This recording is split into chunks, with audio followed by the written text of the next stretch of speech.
نحمده ونستعينه ونستغفره ونؤمن به ونتوكل عليه ونعوذ بالله من شرور أنفسنا ومن سيئات أعمالنا من يهده الله فلا مضل له ومن يضلله فلا هادي له ونشهد أن لا إله إلا الله وحده لا شريك له ونشهد أن سيدنا ونبينا ومولانا محمدا عبده ورسوله صلى الله تعالى عليه وعلى آله وأصحابه وسلم تسليما كثيرا كثيرا اما بعد.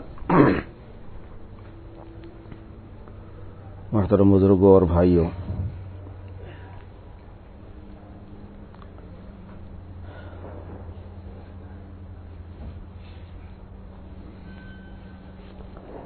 حق تعالی شانہ نے اس دعوت والے مبارک کام کو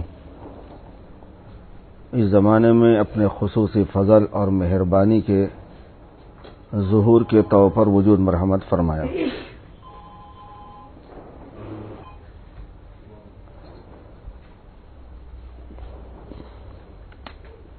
اللہ رب العزت کی عادت شریفہ یہ ہے کہ جب انسانیت کسی چیز کی محتاج ہو جاتی ہے اور اس کی زبان حال سے ظاہر ہو رہی ہوتی ہے اور اللہ پاک کی مدد کے علاوہ اور کوئی سہارا نہیں ہوتا ہے، تو حق تعالی شانہ اپنے کرم سے اس کے اسباب مرحمت فرما دیتے ہیں، اس کے موجبات کو زندہ فرما دیتے ہیں. اور جو حدیث میں ہے نا، اسألک موجبات رحمتک، آپ کی رحمت کے موجبات کا ہم سوال کرتے ہیں. پورے عالم میں مسلمانوں کا جو حال تھا وہ اوتھری انسانیت کا، بالعموم انسانیت کا، بالخصوص مسلمانوں کا اور ان کے اسلام کا. تو حق تعالی شانہ نے اس مسلمانوں کی بدحالی پر رحم فرماتے ہوئے اس زمانے کے اہل اللہ کو بہت سی چیزوں کا القاء فرمایا. ان اللہ تعالی لیبعث علی رأس کل 100 سنۃ من یجدد لها دینها. حق تعالی شانہ ہر 100 سال پر ایسے بندے کو اٹھاتے ہیں جو اس دین کو تر و تازہ کر دیتا ہے. تو جب امت مسلمہ پر یہ سخت حالات آئے تھے تو اللہ پاک نے اکابرین دیوبند کو، علماء دیوبند کو مدرسے کے لیے کھڑا فرما دیا کہ بھئی مسلمانوں کی دنیا تو گئی ہے، کم از کم ان کا دین محفوظ ہو جائے.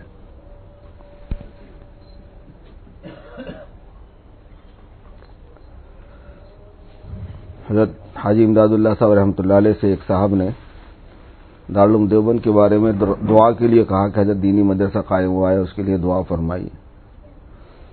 فرمایا کہ تم مجھے دعا کے لیے کہہ رہے ہو، میرے 20 سال سے دعا کرنے کے بعد تو یہ وجود میں آیا.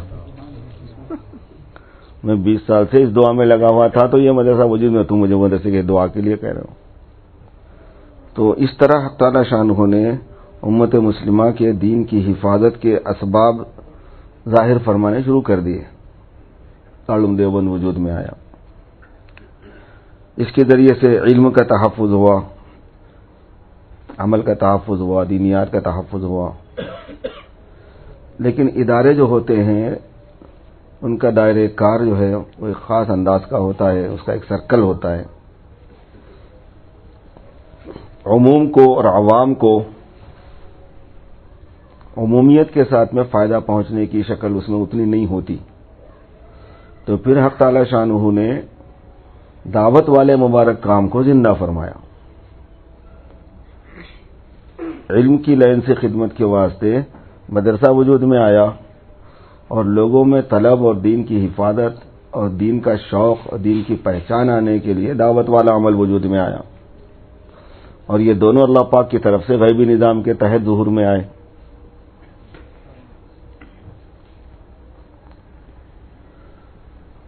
اور پھر یہ جو دونوں کام ہیں یہ دونوں اجتماعی طور پر وجود میں آئے. اسی وجہ سے قاری طیب صاحب رحمۃ اللہ علیہ فرمایا کرتے تھے کہ دارالعلوم دیوبند مجددین کی جماعت ہے. ایک مجدد نہیں پیدا ہوا بلکہ مجددین کی ایک جماعت کے ذریعے سے حق تعالی شانہ نے علوم حقہ کی حفاظت کا سلسلہ شروع فرمایا.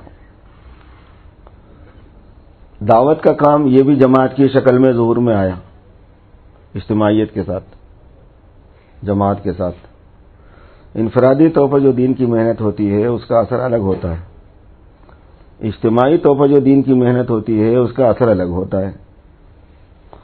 یہ زمانہ جو ہے نا وہ اجتماعیت کا ہے، جماعت کے ساتھ کوئی کام ہو تو اس کا اثر الگ ہے، فرد کے ساتھ کوئی کام ہو تو اس کا اثر الگ ہوتا ہے۔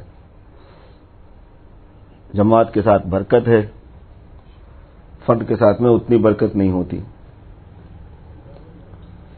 حضرت قاری طیب صاحب رحمۃ اللہ علیہ فرمایا کرتے تھے، جماعت ان کے ایک مواعظ کے اندر یہ تفصیل موجود ہے کہ یہ تبلیغ کے کام کو اللہ نے جماعتی شکل میں کیوں ظاہر فرمایا، اور یہ زمانہ جو ہے نا وہ اجتماعیت کا ہے، جماعت کے طور پر کسی کام کو کرنے کا ہے، فرد کے طور پر کام کرنے کا دور نہیں ہے، ہر دور کے کچھ تقاضے ہوتے ہیں۔ اسی وجہ سے آپ کو ہر ایک کی جماعت ملے گی اس زمانے میں، پہلے نہیں ہوتی تھی۔ وہ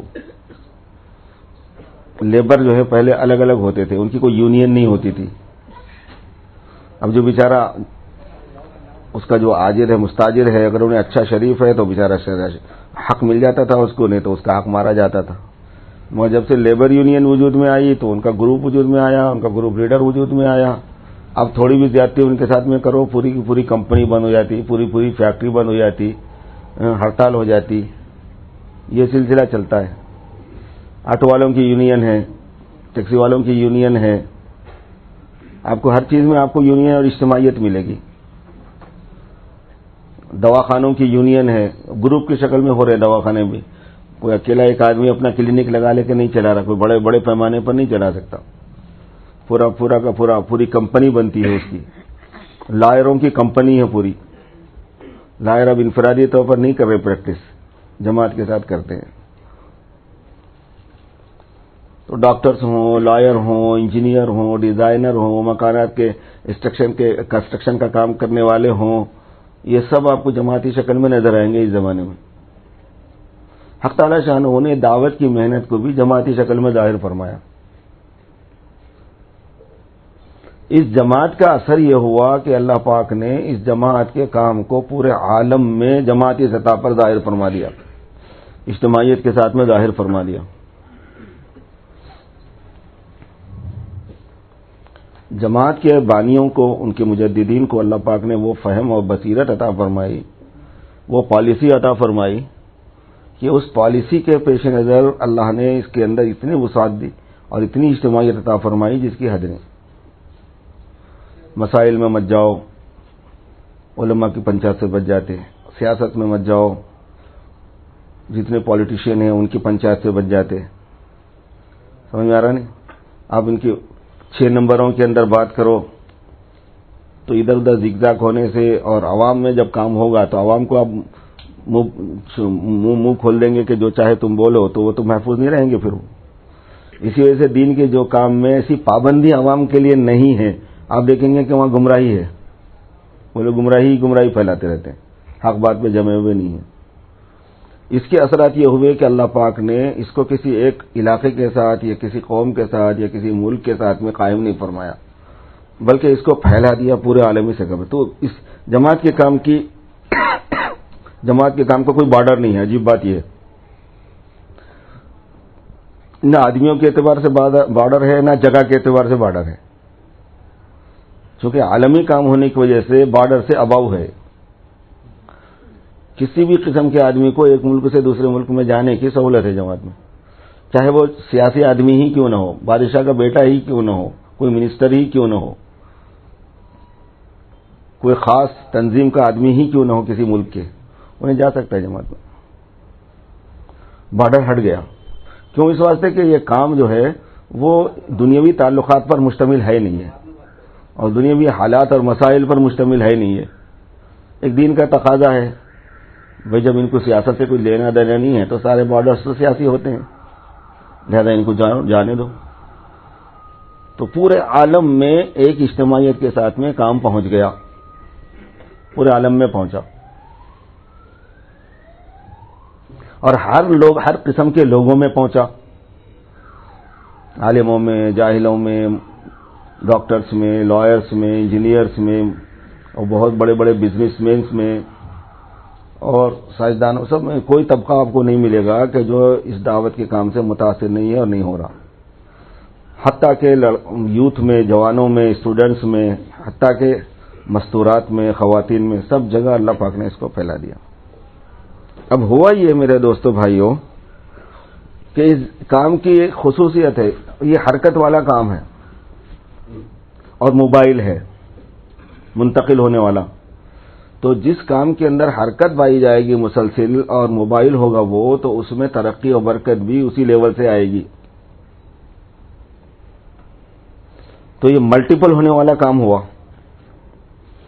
ملٹیپل ہونے کا اثر یہ ہے کہ ملٹیپل پنا جو ہے نا شروع میں نہیں دکھتا، بعد میں بہت نمایاں ہو جاتا ہے ایک دم. 2 کے 4 ہوئے تو ارے 4 ہی چھوئے نا، 4 کے 8 ہوئے تو ارے 8 ہی چھوئے نا، 8 کے 16 ہوئے تو ارے 16 ہی چھوئے نا، 16 کے 32 ہوئے تو ارے 32 ہی چھوئے نا، 32 کے 64 ہو گئے تو ارے 64 ہی ہوئے نا. لیکن 64 سے جب آگے اس کے ملٹیپل ہو کے پھر اس کے ملٹیپل ہو کے پھر اس کے ملٹیپل ہونا شروع ہوتے نا، تو کہانی بالکل بدل جاتی ہے.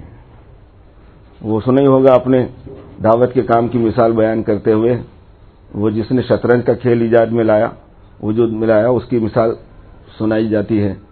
میں نے بھی سنایا ہے اس کو متعدد جگہوں پر باتوں میں، بزرگوں میں نے اپنے بڑوں سے بھی سنا ہے کہ شطرنج کے کھلاڑی کو بادشاہ نے پسند کر کے، شطرنج کا کھیل بنانے والے کو بادشاہ نے بہت پسند کیا، کیونکہ بادشاہوں کے لیے وضع کیا گیا تھا وہ، اس میں لڑنا لڑانا، فوج گھوڑا الا بلا سب ہے. تو اس نے کہا بولو کیا انعام دے آپ کو؟ کہنے کہ حضرت آپ خوش ہو گئے، بادشاہ سلامت، یہی بس ہے، مجھے انعام کی ضرورت نہیں ہے. لیکن نہیں، کچھ تو مانگنا پڑے گا ورنہ ہمارے بادشاہت کے خلاف ہے یہ بات. تو کہنے کہ حضرت اگر آپ سے ہو سکتا ہے تو آپ ایک کام کریں، وہ یہ کہ اس کے 64 کھانے ہیں، آپ ہر کھانے میں پہلے کھانے میں جو پیسے رکھیں 1 پیسہ رکھو، آپ دوسرے میں اس کا ڈبل کر دو. 64 کھانے ہیں، 1 کا 2، 2 کا 4، 4 کتنے ہوتے؟ آپ یہ دے دو. کہنے کہ یہ میری بادشاہت کے اور ہماری شان کے خلاف تم نے سوال کیا، اتنے تھوڑے پیسے، اتنے تھوڑے پیسوں میں یہ کام کیسے؟ یعنی آدمی کو سے انعام جو مانگا جائے اس کی شان کے اعتبار سے مانگنا چاہیے. تم نے مجھے ہماری بے عزتی کی. کہنے کہ نہیں بادشاہ سلامت، آپ دیکھ لیجئے، اور میں آپ کو یہ کہتا ہوں کہ آپ میری اس خواہش کو پوری نہیں کر سکتے. اس کو اور طیش آیا، اس نے کہا کرو بھائی حساب بول کے. تو جب حساب شروع ہوا تو 6، 7، 8، 9 تک جو ہے نا حساب بہت ایزی گیا. سمجھ میں آ رہا نا؟ سمجھ میں نہیں آیا. وہی 16 کے 32، 32 کے 64، 64 کے ایسے ہو گئے وہ 130، 128 جتنے بھی ہوتے ہیں. تو غرض یہ ہے کہ شروع میں نہیں سمجھ میں آیا، لیکن جیسے جیسے نمبر آگے بڑھتے گئے اس کو ڈبل کرنا تھا، اس کو ڈبل کرنا تھا.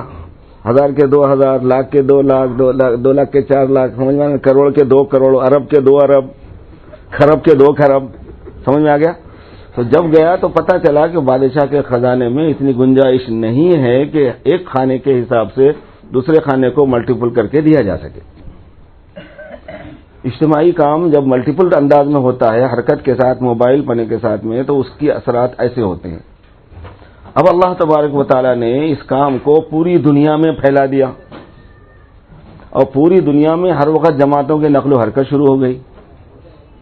ہر وقت تقاضے، اجتماعات، مشورے، جوڑ، جماعتوں میں جانا، 4 مہینے والے، چلے والے، سیروزہ والے، حلقے کے مشورے، علاقے کے مشورے، صوبے کے مشورے، جماعتوں کی نصرت، جماعتوں کے ساتھ کام، ایک سلسلہ جو شروع ہوا اس کا. میرے دوستو بھائیو، اب جو صورتحال ہے وہ یہ ہے کہ اگر اس پر کنٹرول نہ کیا جائے،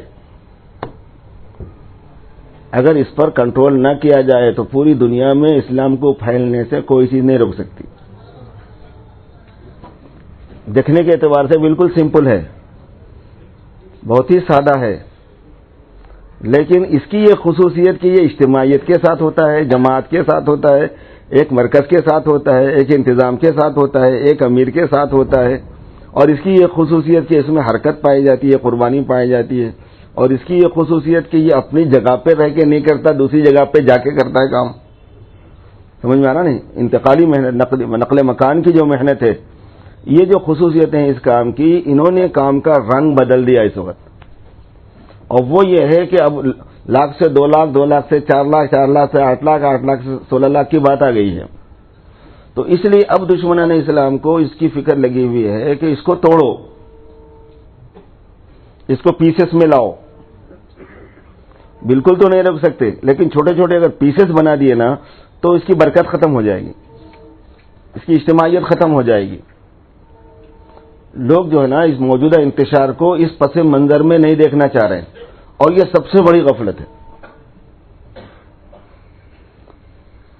موجودہ حالات کو جو سمجھدار لوگ ہیں، سوجھ بوجھ کے لوگ ہیں، صاحب علم و عمل ہیں، ان کو چاہیے تھا کہ اس کی اس ہماگیری کو ذہن میں رکھ کر کوئی چیز سوچی جائے، کوئی بات بولی جائے. وہ نہیں ہو رہا.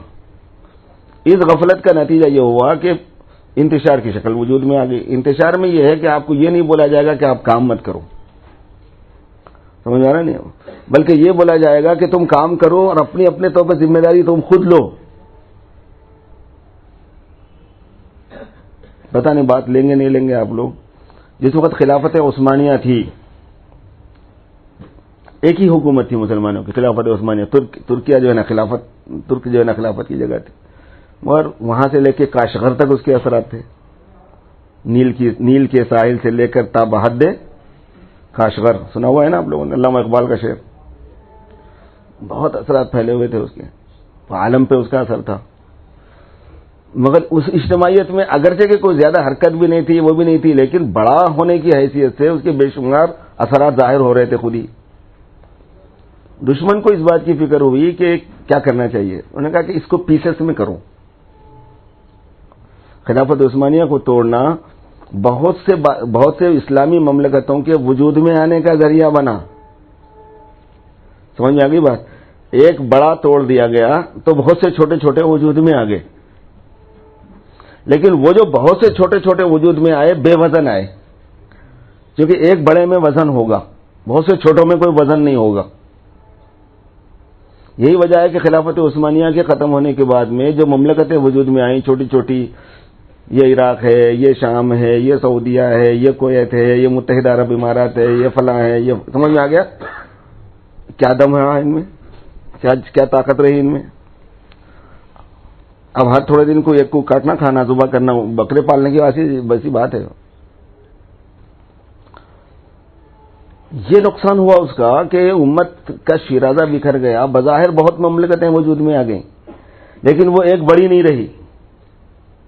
تو ان چھوٹی چھوٹی سے کچھ چھوٹوں سے کچھ بھی نہیں ہوا. ایک حیدرآباد سے چھوٹے چھوٹے مملکت ہیں. شارجہ میں گھسو نکلنے کے واسطے 15 منٹ ہونا ہے خالی. حیدرآباد میں گھسو نکلنے کو 1.5 گھنٹہ ہونے کا ہے. پوری باؤنڈری سے نکلنے کو، ادھر کے بارڈر سے ادھر کے بارڈر کو جانے کو 15-20 منٹ ہے خالی. اس سے کیا ہوگا بتاؤ آپ؟ ایک نام رہے گا کہ بھائی ہم بھی مملکت رکھتے ہیں، ہم بھی ایک ذمہ داری رکھتے ہیں، ہم بھی بادشاہ ہیں، ہمارے پاس بھی فوج ہے، ہمارا بھی سکہ چلتا ہے. مگر اس میں طاقت کیا ہے؟ نہیں ہوتی.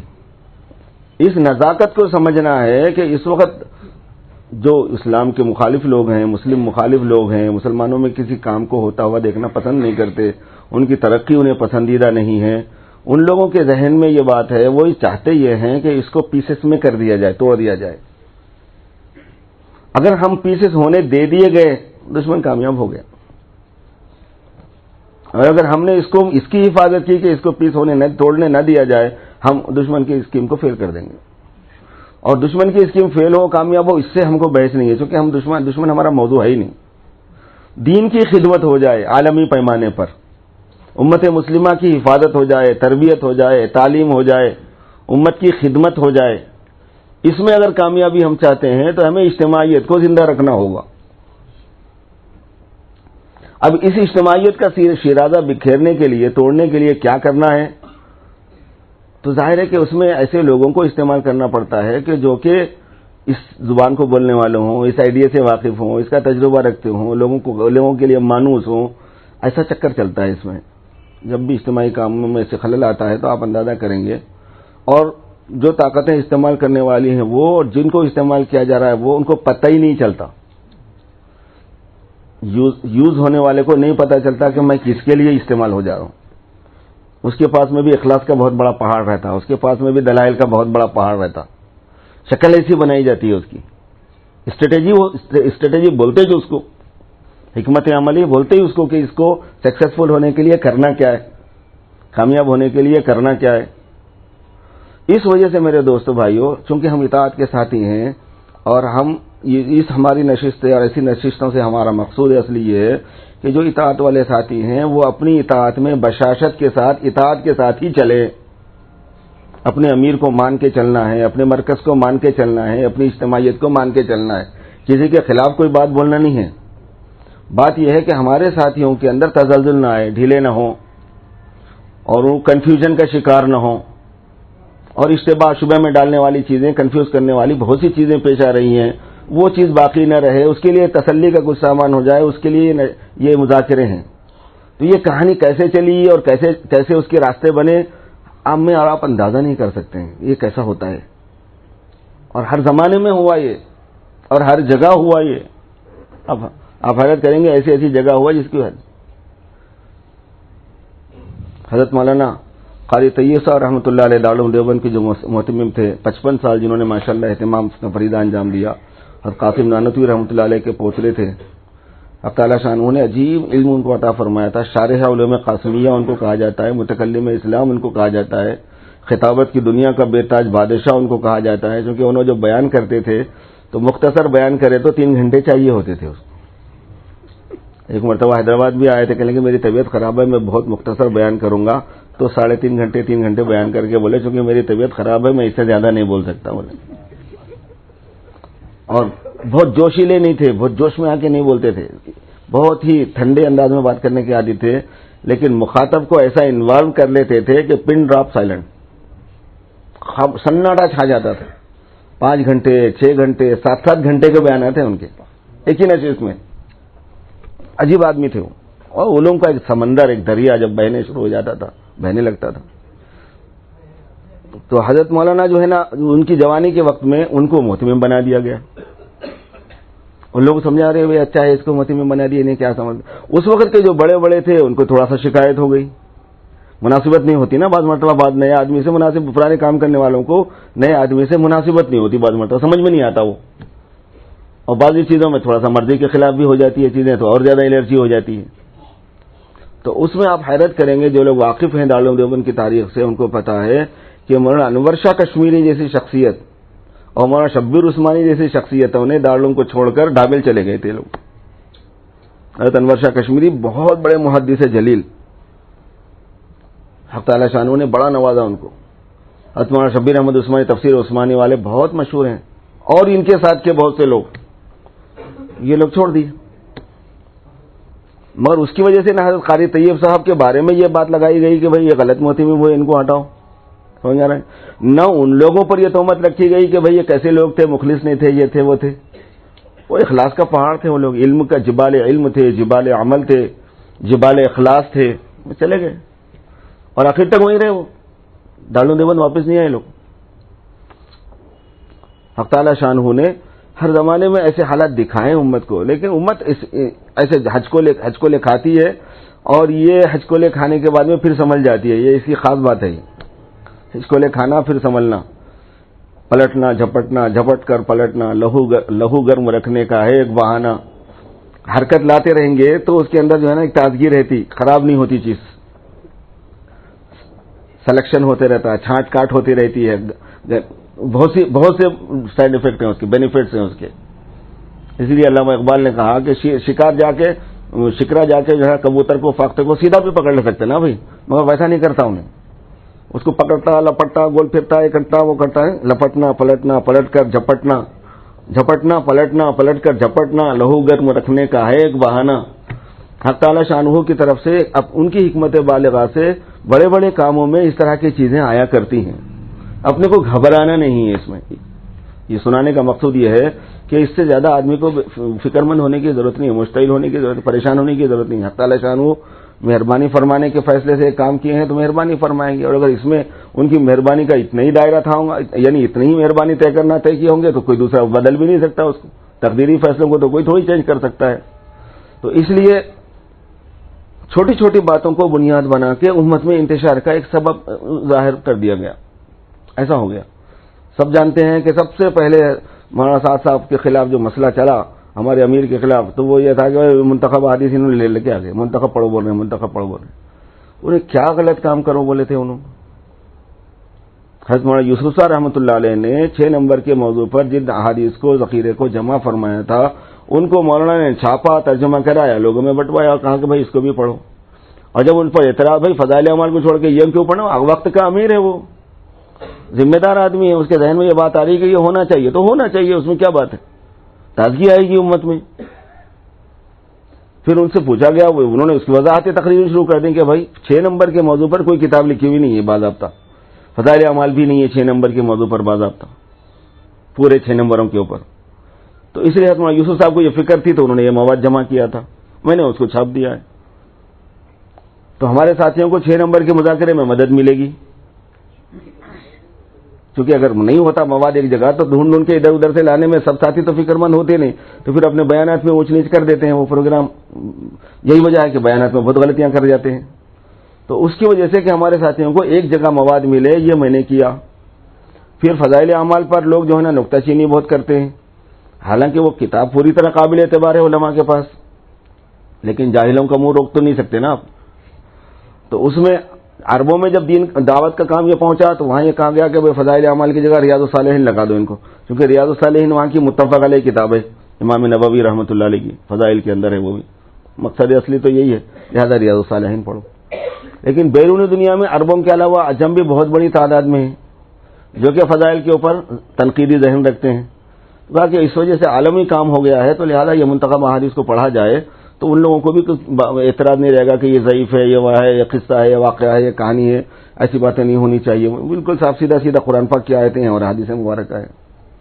اور پھر یہ کہ فضائل اعمال کو نہ پڑھو یہ تو میں نہیں کہہ رہا، فضائل اعمال ایک دن پڑھو، منتخب ایک دن پڑھو، ایک وقت وہ پڑھو، ایک وقت یہ پڑھو، کیونکہ فضائل اعمال کی تاثیر اللہ نے اپنی جگہ رکھی ہے، لاکھوں زندگیوں کے اندر اللہ نے اس کو ذریعہ انقلاب بنایا، تبدیلیاں آئیں، اپنی جگہ ہے وہ چیز، اکابرین میں سے ہمارے، تو اس کو بھی پڑھنا ہی پڑھنا ہے، اس کو بھی پڑھو۔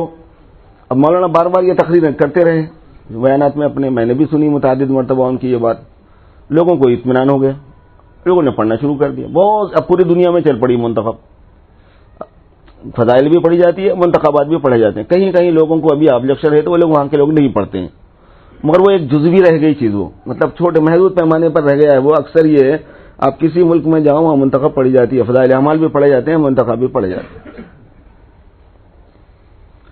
منتخب کو عنوان بنا کے جو تھوڑا سا ان کے خلاف لوگوں کو بھڑکانے کی کوشش کی گئی تھی وہ فیل ہو گئی۔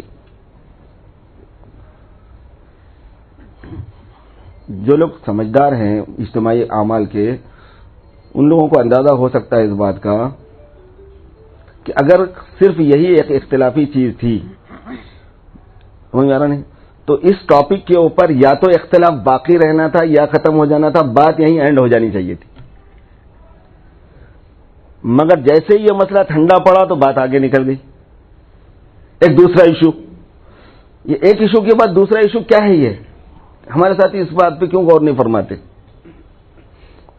مقصد اصلی وہ چیز اگر ہوتی تو بات وہیں یا ختم ہو جاتی یا باقی رہتی نا بھائی، وہی ٹاپک رہتا نہیں۔ جیسے ہی وہ اس طرح ٹھنڈا پڑا تو یہ اپنے حیدرآباد کی شورا کا مسئلہ نکلا جو ساری دنیا میں سب سے پہلے تبلیغ کے کام کی بدنامی کا سبب بنا۔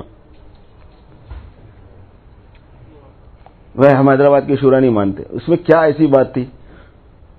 اس سے پہلے کی جو شورا بنائی گئی تھی اس پر کوئی آبجیکشن ایسا ہوا تھا کیا؟ اب وہ شورا کے لوگ اکثر نہیں رہے، ایک اور شورا اس میں اضافہ کر دی گئی ہے تو اس میں آبجیکشن کی کیا بات ہے؟ جو ذمہ دار لوگ طے کر لیے نہیں، یہ محترم نعیم اللہ خان صاحب کرے سو نہیں ہوتا، یہ ان کی جعلی دستخط ہے، یہ انہوں بھیجے سو نہیں ہوتا، کیسی باتیں چلی ہیں، سب لوگوں کو پتہ ہے جتنے پرانے کام کرنے والے تھے، ایک بھی صحیح نہیں اس میں سے۔ حضرت محترم نعیم اللہ خان صاحب رحمۃ اللہ علیہ نے علیہ اعلان کہا کہ یہ نام میں نے تجویز کی ہے، یہ نام میری طرف سے بھیجے گئے، یہ دستخط میری ہے، اور پھر وہاں مرکز والے بھی کوئی ظاہر ہے کہ ویسے بیٹھے ہوئے نہیں ہیں آنکھ بند کر کے فیصلہ کرنے کے لیے، انہوں نے ہر ایک کو بلایا، ان سے انٹرویو لیا، ان کا تفقد احوال کیا، تفحص کیا کہ بھئی یہ کون ہے، کیا ہے، کیسے ساتھی ہیں، لگے نہیں لگے، ان کے وقت سب چیزوں کی تحقیق ہوا، اطمینان ہوا، اس اطمینان پر مشورہ ہوا، مشورے سے تو وہاں ساتھ ساتھ منظوری دے دیا، ایسا تھوڑی ہوا اس میں، وہ تو جو شورا ہے، شورا مشورے سے ہی ہوتا نا، نظام الدین کا کوئی کام بغیر مشورے کے وہاں ہوتا ہی نہیں کوئی کام، وہ مشورے میں طے ہوا، بھائی یہ شورا رہے گی حیدرآباد کی، اس میں ان ناموں کا اضافہ کیا گیا ہے، یعنی ہم نہیں مانتے. کیوں نہیں مانتے بھائی؟ کیا مسئلہ ہے؟ تو اس کی کوئی بیس نہیں تھی، مگر چونکہ اصل مسئلہ لوگوں کو بعد میں سمجھ میں آیا کہ وہ حیدرآباد کا مسئلہ نہیں تھا، وہ مولانا سعد صاحب کے خلاف کا مسئلہ تھا. مسئلہ حیدرآباد کا نہیں تھا، وہ مولانا سعد صاحب کو ڈیمیج کرنے کا، ان کو متاثر کرنے کا، ان کے خلاف لوگوں کو بھڑکانے کا ایک حرکت تھی. وہ بعد میں پتا چلا، لوگوں کو تحقیقات بھی ہوئی اس کی، پہلے اندازہ نہیں تھا اس بات کا. پہلے سمجھ رہے تھے کہ ہم یہیں کے کچھ لوگوں کو اعتراض ہے، شاید نہیں، یہاں کے لوگوں کو نہیں ہے اعتراض، بات وہیں سے چل رہی تھی، وہ وہاں کے کچھ لوگوں سے چل رہی تھی. وہ ہوتے ہوتے جو تم پیدا مار توڑ انتشار خلفشار چلا 3-4 سال تک چلا، وہ دب گیا. کون سی چیز کب تک چلتی؟ تھوڑے دن ہوتی گڑبڑ، اس کے بعد پھر خاموشی ہو جاتے، سب ادھر ادھر ہو کے اپنی اپنی جگہ ہو گئے. کام اللہ نے چلانا شروع کر دیا، اجتماعیت کی شکل بھی آ گئی، انتشار بھی تھوڑا کم ہو گیا، ساتھیوں میں بھی تھوڑا جوڑ نسبتاً بڑھ گیا، اور حلقہ اطاعت کے اوپر آ گئے. سب لوگ بولے کہ نہیں بھائی، مرکز ہمارا نظام الدین ہمارا مرکز ہے، اور ساتھ صاحب ہمارے امیر ہیں، ہم اطاعت کریں گے. تو اطاعت والوں کو اللہ تبارک و تعالیٰ نے ایک خاص سہولت عطا فرما دی، اور کام کے لیے جو رکاوٹیں دشواریاں ہو رہی تھی وہ نہیں رہی. بات ختم ہو جانا تھا نا. آپ کو اگر مشورے کے شورا کے اوپر، حیدرآباد کی شورا پر کوئی اعتراض ہے تو بات ختم ہو جانا تھا. یہ جیسے ہی دبا، ایک تیسرا مسئلہ اٹھا کہ بھائی عالمی شورا ہونا چاہیے. کوئی مسئلہ ہی نہیں، کوئی وجود ہی نہیں تھا ابھی اس کا پہلے سے. بھائی اچانک کہاں سے اٹھ گیا ہے مسئلہ ہے عالمی شورا ہونے کا؟ عالمی شورا ہونا. وہ پڑوس میں جا کے وہاں سے شورا طے ہوگی. کیوں؟ تو پڑوس والے بولے تم لوگ ہی ہمارے کو بولے نا. ہم بولے ہم کب بولے؟ تو بولے دیکھو یہ لیٹر آئے ہیں نظام الدین سے، لیٹر وہاں پہنچے ہوئے، اور نظام الدین والوں کو خبر نہیں ہے. شرارت نہیں ہوتی. مطلب یہ کہ یہ ایسی چیز ہے نا جو سمجھ میں آ رہا ہے کہ پری پلان ہے، ایک پری پلان چیزیں ہو رہی ہیں یہ، اور کون کر رہا وہ نہیں معلوم ہو رہا پورا، لیکن کیا ہو رہا ہے وہ تو ہر ساتھی کو سمجھنے کی چیز ہے. عالمی شورا کا مسئلہ ایسا فرمایا کہ بھائی عالمی مشورہ ہوا کرتا ہے، عالمی شورا نہیں ہوا کرتی کوئی. عالم مشورہ پورے عالم کا ہوتا ہے، شورا کیا ہوتی ہے؟ اب نظام الدین میں بیٹھ کے سب کو لگانا فون کہ بھائی یہاں پہ مشورہ ہو رہا، تم لوگ بولو. ایسی کیسی بات ہوئی؟ کبھی ہوا ایسا؟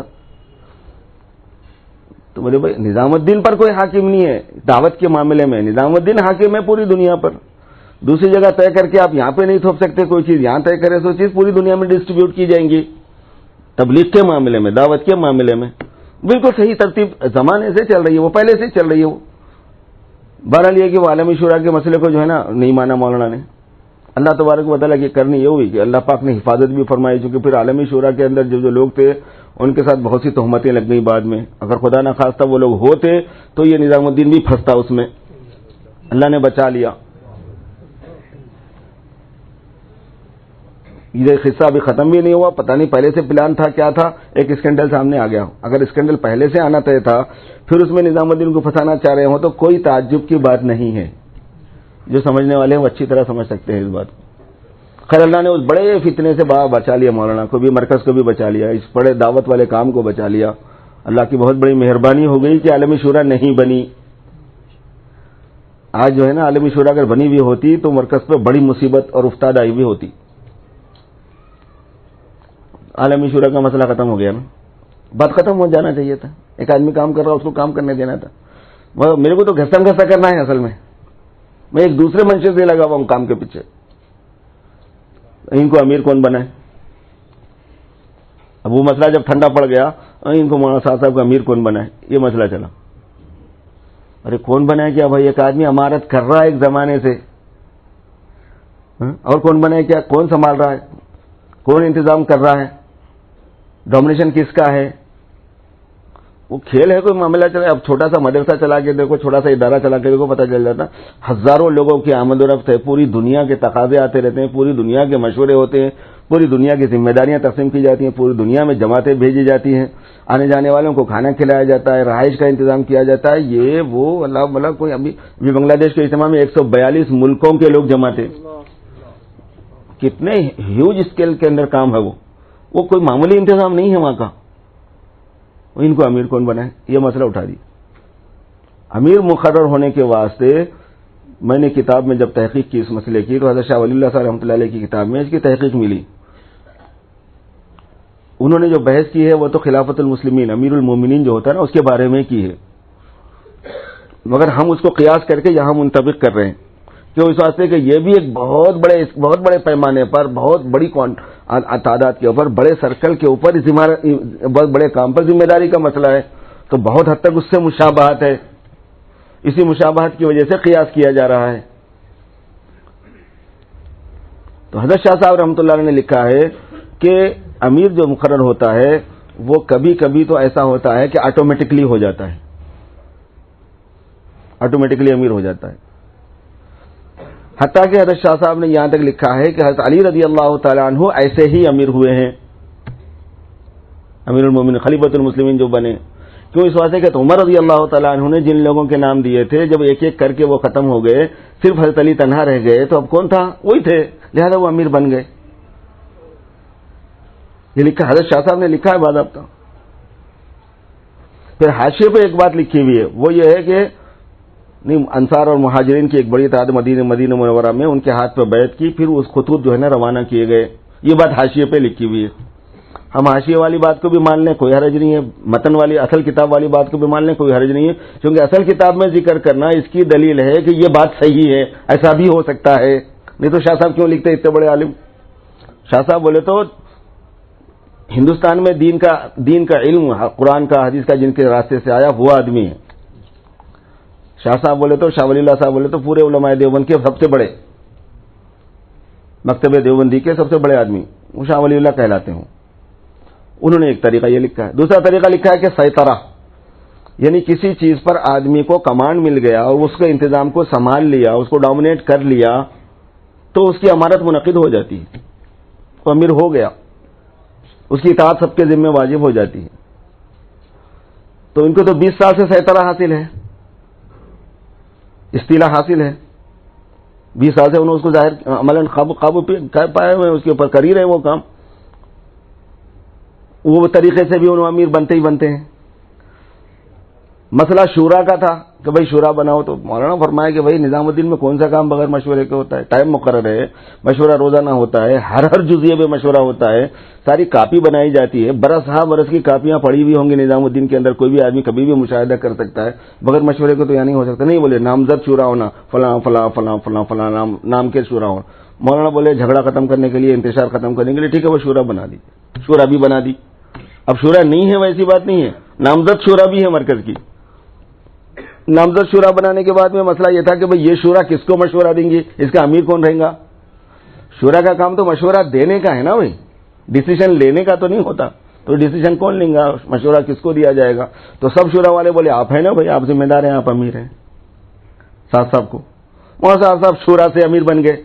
یہ تین ہی شکلیں ہیں، سمجھ میں آ رہا نہیں آ رہا؟ شورا سے بھی امیر بنے، سیطرہ سے بھی امیر بنے، اور بائی ڈیفالٹ بھی امیر بنے۔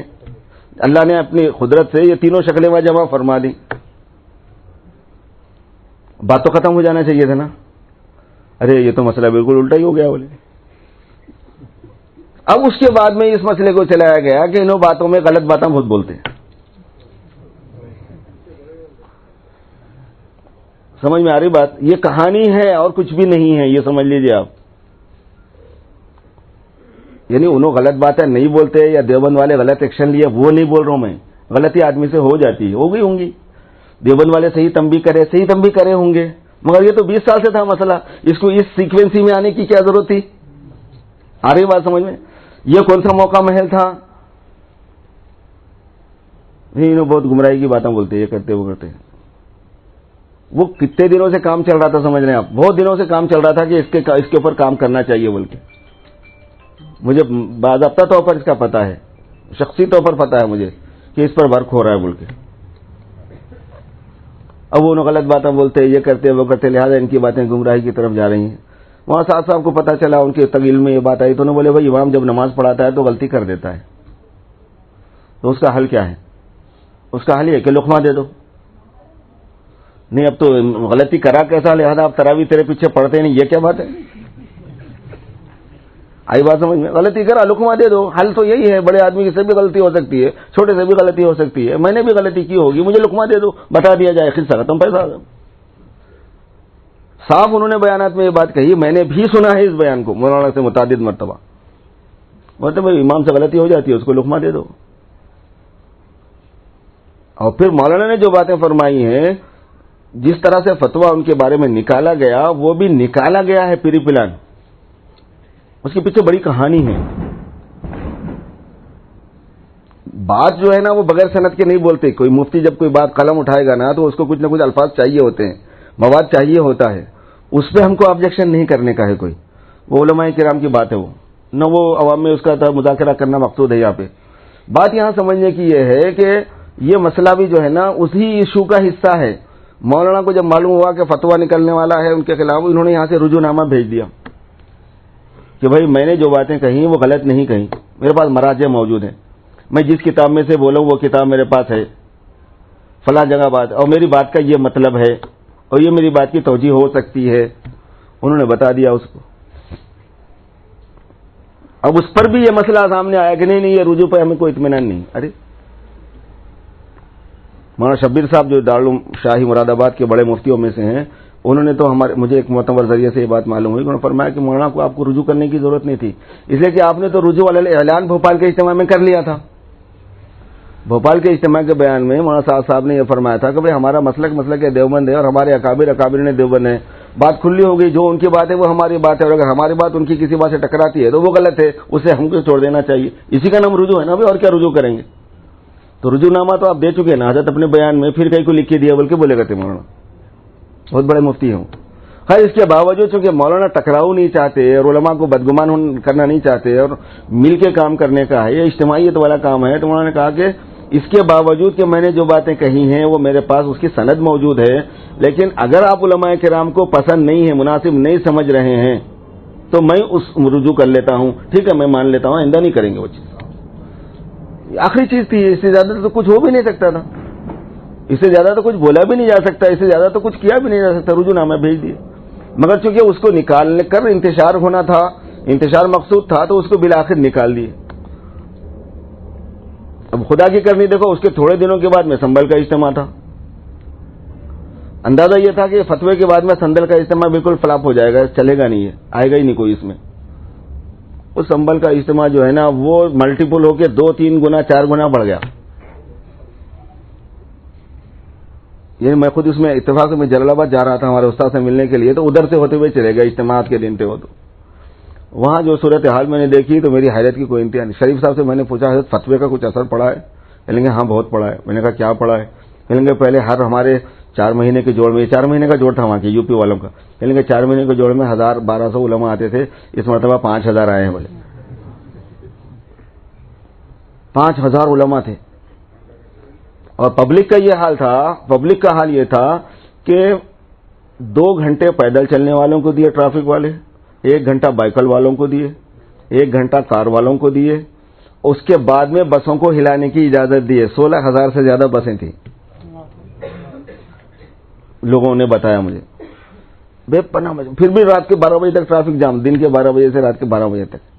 حق تعالی شان اس کو قبول فرما. وہ اس میں جو بات آپ سے عرض کرنے کی ہے، سمجھنے کی، وہ یہ ہے کہ اس میں بڑے بڑے مفتی حضرات موجود علماء میں، حتیٰ کہ وہ مفتی صاحب بھی موجود جن کی فتوے میں دستخط میں خود ان سے ملا ہوں، وہ بھی موجود تھے. وہاں شبیر صاحب جو بڑے مفتی شمار کیے جاتے ہیں اس وقت ہندوستان کے، وہ بھی موجود. وہاں سلمان منصور پوری بہت بڑے مفتی، بڑے آدمی سمجھے جاتے ہیں، وہ بھی موجود. اور وہاں صاحب کے بیان میں بیٹھے، اور بیان ہونے کے بعد میں یہ تینوں حضرات تشکیل کرنے کے لیے کھڑے ہو گئے. تشکیل میں نام لکھانا الگ ہے، تشکیل کے کھڑا ہونا الگ. تو بالکل ہی جو وہ ہوتا ہے نا، وہ کھڑا ہوتا ہے نا بھائی. وہ مجموعہ یہاں سے وہاں تک پورے علماء کا کھڑے ہو گیا نام لکھانے کے بعد. انہوں نے بولے بھائی اتنے لوگوں کا نام کیسے لکھیں گے، سب اپنے اپنے حلقوں میں لکھا لو، اپنی اپنی ترتیب بنا لو، بلکہ دعا کر کے ختم کر دی بات کو. تو جنہوں نے فتوے میں نام لکھا، جن کا نام بھی ہے، وہ بھی موجود ہیں.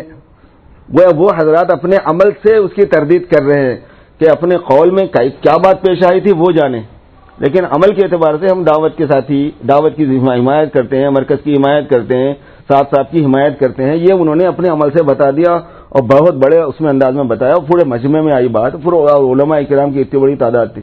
لوگ سمجھتے ہیں کہ سارے علماء مخالف ہو گئے. بھائی سارے علماء مخالف نہیں ہوئے، سارے علماء نہیں ہوئے. بھائی ٹھیک ہے، کچھ لوگ اس سے متاثر ہوئے ہوں گے، بہت سے لوگ نہیں بھی متاثر ہوئے نہ، عوام میں بھی عوام کی بھی بہت بڑی تعداد متاثر نہیں ہوئی. آپ خود اندازہ کر سکتے ہیں. اب بنگلہ دیش کے اجتماع کے اندر 15,000 کے قریب علماء کرام جمع ہو گئے تھے.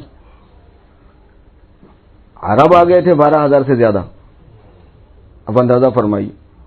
حق تعالی شانو نے قبولیت عطا فرمائی، راستے نکالے. بہت کوشش کی گئی روکنے کی کہ مولانا وہاں نہ جائیں، لیکن اللہ کی کرنی ہے کہ کچھ حمایت کرنے والوں نے بھی کوشش کی، کچھ مخالفت کرنے والوں نے بھی کوشش کی. حمایت کرنے والوں کو اللہ نے سہولت، یعنی ان کی بات سن لی، اور پھر مولانا کا جانا بھی ہوا. بہت بڑے پیمانے پر اجتماع ہو گیا، اللہ پاک نے کروا دیا. تو یہ چیز جو ہے نا اور زیادہ لوگوں کے لیے اس کا باعث ہو گئی کہ ارے یہ کیا ہو گیا، تو الٹی پڑ رہی پوری کہانی یہاں سے وہاں تک بول کے.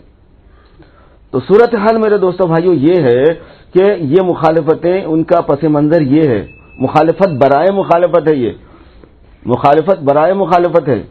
اور جن باتوں کی نشاندہی کی گئی ان کی سند موجود ہے کہ بھئی یہ غلط بات کی، یہ تفسیر بالرائے کی، یہ فلاں کیا. سب کوئی تفسیر بالرائے نہیں ہے، ساری تفسیر کی کتابوں میں تفسیر موجود ہے. موسیٰ علیہ السلام کا واقعہ تفسیر کی کتابوں میں پورا موجود ہے. یوسف علیہ السلام کا واقعہ تفسیر کی کتابوں میں پورا موجود ہے. وَلَا تُلْقُوا بِأَيْدِيكُمْ إِلَى التَّهْلُكَةِ کی بات تفسیر کی کتابوں میں پوری موجود ہے.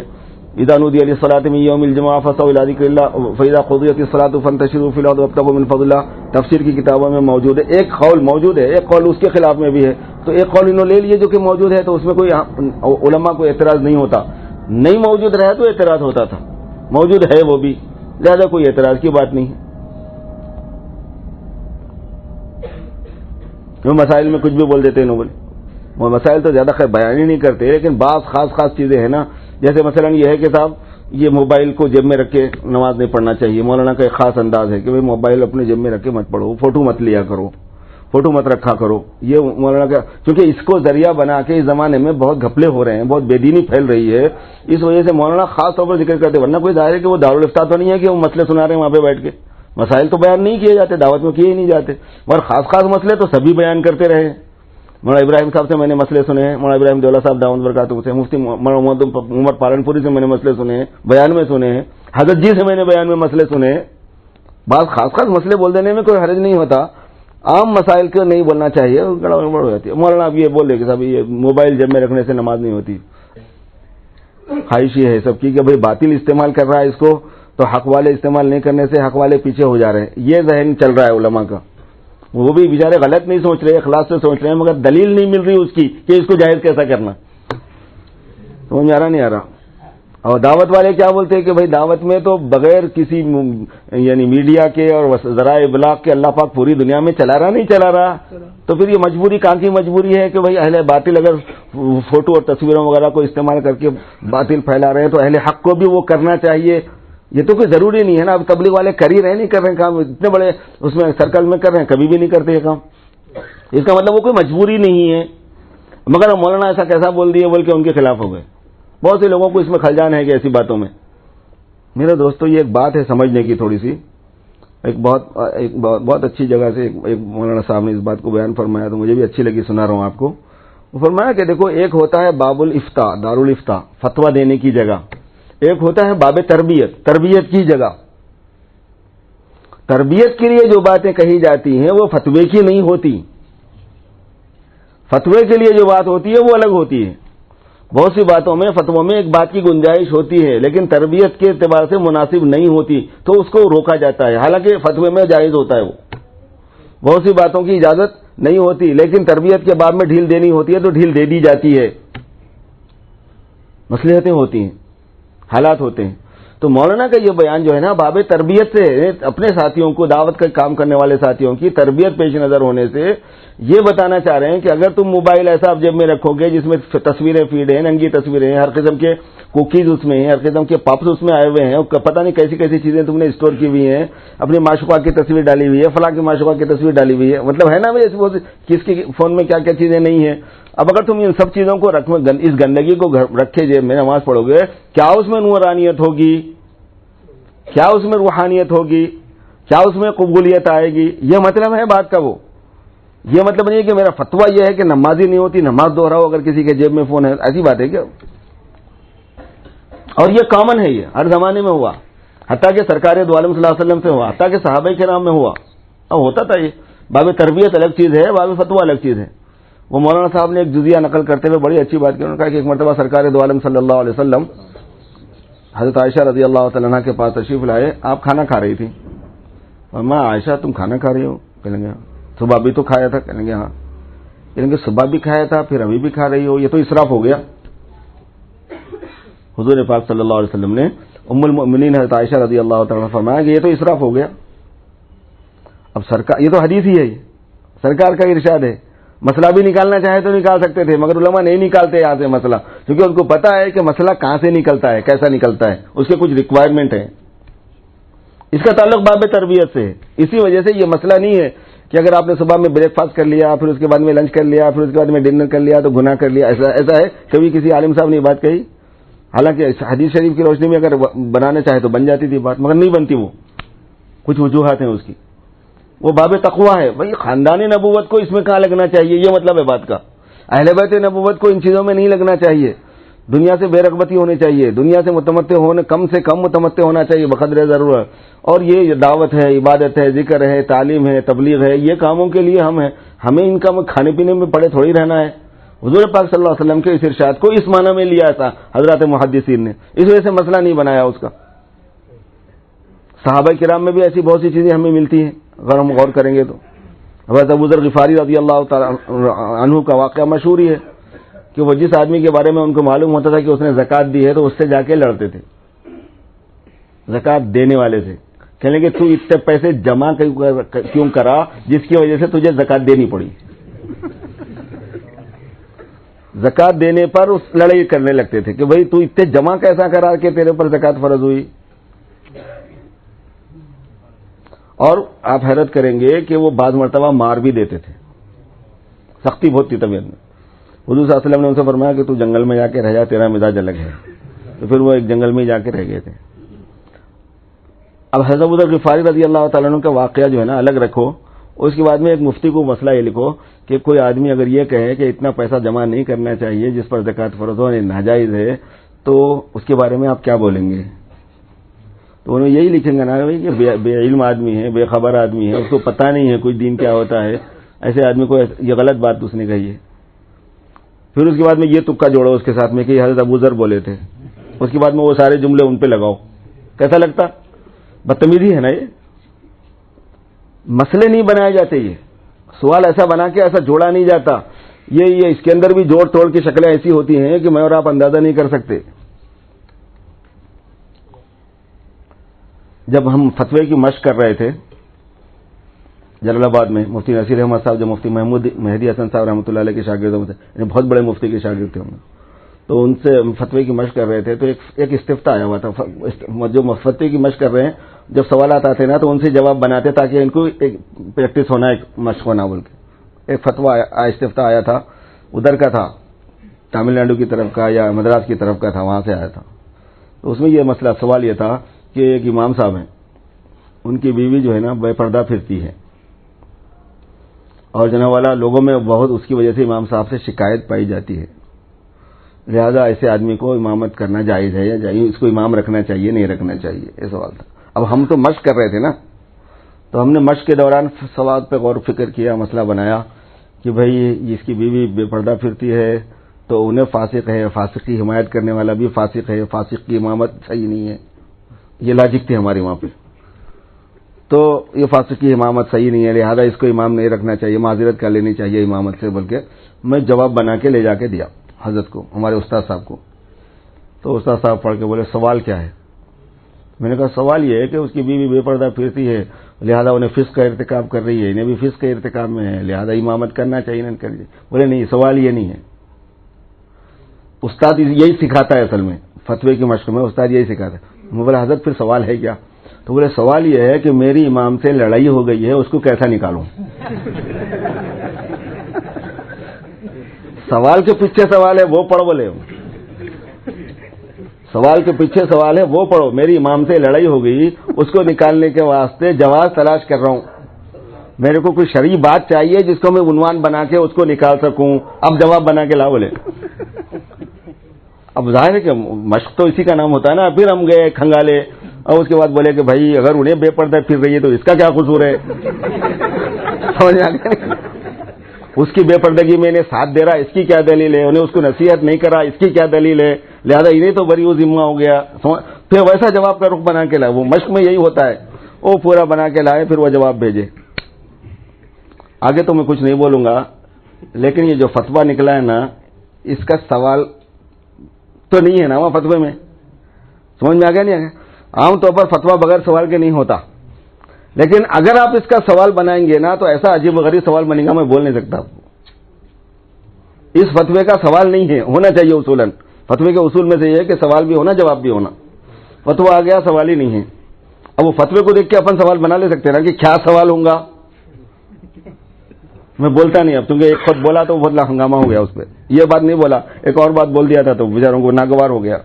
اب اس کا سوال بناؤ, پھر اب آپ سمجھ میں آتا آپ کو کہ سوال کیا ہے اس فتوے کا. اچھا, پھر یہ ہے کہ کچھ غلطیوں کی نشاندہی اس میں کی گئی ہے. ہمارے علماء کرام ہیں, ان کو حق ہے. ہم اس کا اندازہ نہیں کر رہے ہیں کہ جیسے اللہ نے دعوت کے کام کو عالمی بنایا, اس کے اثرات عالمی بنائے, دیوبند کے ادارے کو بھی اللہ نے عالمی بنایا, اس کے اثرات عالمی ہیں. اور نہیں چاہنے والے یہ چاہ رہے ہیں کہ دیوبند بھی ڈیمیج ہونا اور تبلیغ بھی ڈیمیج ہونا. ان کا ان پہ سے اعتماد اٹھنا, ان کا ان پہ سے اعتماد اٹھنا, انہوں ان کے شاکی ہونا, ان سے شاکی ہونا, یہ دونوں آپس میں لڑ لینا, ان میں ٹوٹ پیدا ہو جانا. یہ ایک ہی ہیں جو ایک دوسرے کی مدد کا اور تقویت کا سامان ہے. بھائی علم سے دعوت کو فائدہ ہے, دعوت سے علم کو فائدہ ہے. علم نہیں رہا تو دعوت میں جہالت ہی جہالت رہیں گی. سمجھا؟ دعوت نہیں رہا تو علم کو پھیلانے کے واسطے میدان ہی نہیں ہے. آپ کو یہاں نہیں بتا سکتا میں یہ بات, آپ بیرون ملک چلو میں بتا سکتا ہوں کہ دین کی, علماء دیوبند کی بات سننے کے لیے جو کان ملے ہیں پوری دنیا میں, وہ تبلیغ والوں کے ذریعے سے ملے ہیں. یہ تجربہ ہے, یہ بھگت رہے ہیں ہم اس بات کو. دوسرے لوگ سنتے نہیں تھے ہماری بات, عالموں کی بات نہیں سنتے, ہم بولتے تھے. اور جو دوسرے مکتب فکر کے لوگ ہیں جو دیوبندیوں کے خلاف ہیں, وہ کہیں کو سنیں گے ہماری بات. اب یہ بچوں کا حافظ ہونا, بچوں کا عالم ہونا, مساجد کا بننا, مدارس کا بننا, خانقاہوں کے نظام کا وجود میں آ جانا, لوگوں کا مسائل پوچھنا, حلال حرام کی تمیز میں مکتب دیوبند کی جناب علماء سے رجوع ہو کے ان سے مسائل پوچھنا, یہ کون کر رہا ہے؟ یہ پوری دنیا میں دعوت والے کر رہے ہیں. دعوت کی زمین سے مل رہے ہیں یہ سارے حفاظ, علماء اور مدارس اور مساجد, وہاں سے مل رہے ہیں. تو اس دیوبند کو تقویت ہے دعوت سے, دعوت کو تقویت ہے دیوبند سے. یہ دونوں ایک دوسرے کے ساتھ لازم ملزوم ہے. علم کا دعوت کا جوڑ ہوتا ہے. دشمن یہ چاہتا ہے کہ یہ دونوں ایک نہ رہیں. ہم یہ سمجھ رہے ہیں کہ دیوبند والے مخالفت کا رجال. دیوبند والوں کو یہ سمجھانے کی ضرورت ہے کہ تمہاری دعوت والوں سے زیادہ مخالفت کی گئی ہے. اس میں دعوت والوں سے زیادہ تم کو نشانہ بنا گیا. ایک تیر سے دو شکار ہیں یہاں پہ. تمہاری امیج خراب ہو جانا, تمہاری حیثیت مجروح ہو جانا, تمہارے خلاف لوگ کھڑے ہو جانا, تم ٹوٹ جانا. دعوت والے اور دیوبند والے کا ٹوٹ گئے نا, بہت بڑا نقصان ہے امت کا. اور یہی مقصد ہے دشمن کا کہ کسی طریقے سے یہ ٹوٹ جائیں یہ دونوں, کیونکہ توڑنے سے ہی اس امت کے استحصال اور استیصال, اس امت کو ختم کرنے, اس امت کے اندر گڑبڑ کرنے کے راستے نکلیں گے. بغیر توڑے گے نہیں نکلتے. یہ دیوبند اور بریلوی کا جو جھگڑا ہے یہ پہلے تھوڑا ہی الگ تھا, یہ ایک ہی تھا.